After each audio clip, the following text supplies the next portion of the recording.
So the mission of PowerPlay to me is really important because it's connecting people around the industry in a way that feels very intimate and genuine. And that way we get the space to discuss what's coming up. And right now in women's football specifically, which is something that I care a lot about, there's a lot of discussions happening, and I think this is the perfect scenario for it.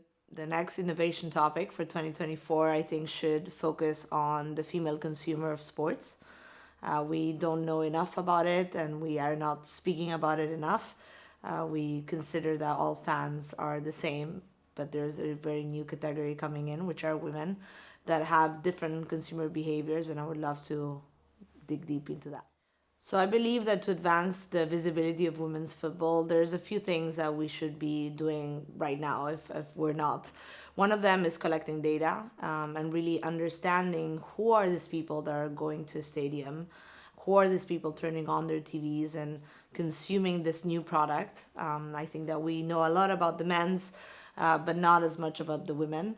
And so data is definitely going to be the number one piece. And then the second part is the perception, right? There's culturally, women in football have not been perceived as a union until now. No, for the last 100 years, football has been marketed, built, and sold only to men.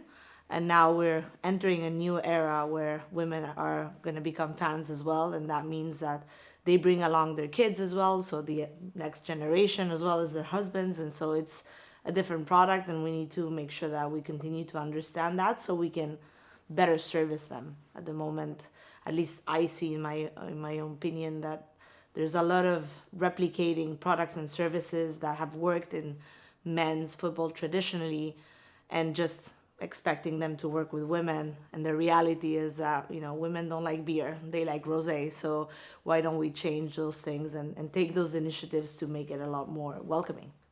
So I started my first company in football back in 2018 now in Silicon Valley. It was a sports tech, football-focused consumer product for fans. And after a few years, I ended up selling it to my biggest competitor. And that was something that when I started the business was impossible. Even when I actually sold it, it was an impossible feat as a female founder myself and a solo founder as well. So no co-founder, no male co-founder. And I think that the day that the transaction happened and we announced it to the world, to me, it was a very big day, not only personally, but on a professional level. It meant that other women could now do it. That glass ceiling no longer existed. And so I think that for all the female founders out there that are thinking about starting a business or are already working on building a business and have investors, they cannot look back and say, well, I can also sell it. I can also IPO the business and return the investment to the investors, which I think is something that is very novel in the space for sure. So technology and having a background in tech is incredibly important in any industry. In football particularly, I'd say that knowing that only 2% of the population, of the world's population, actually enters a stadium, which is pretty crazy, right? So 98% of fans never know what it means to be in a stadium like this one, for example. How can we leverage technology to invite them into the atmosphere of a stadium, into the community feeling that a stadium has, into the emotions and excitements that a game can produce?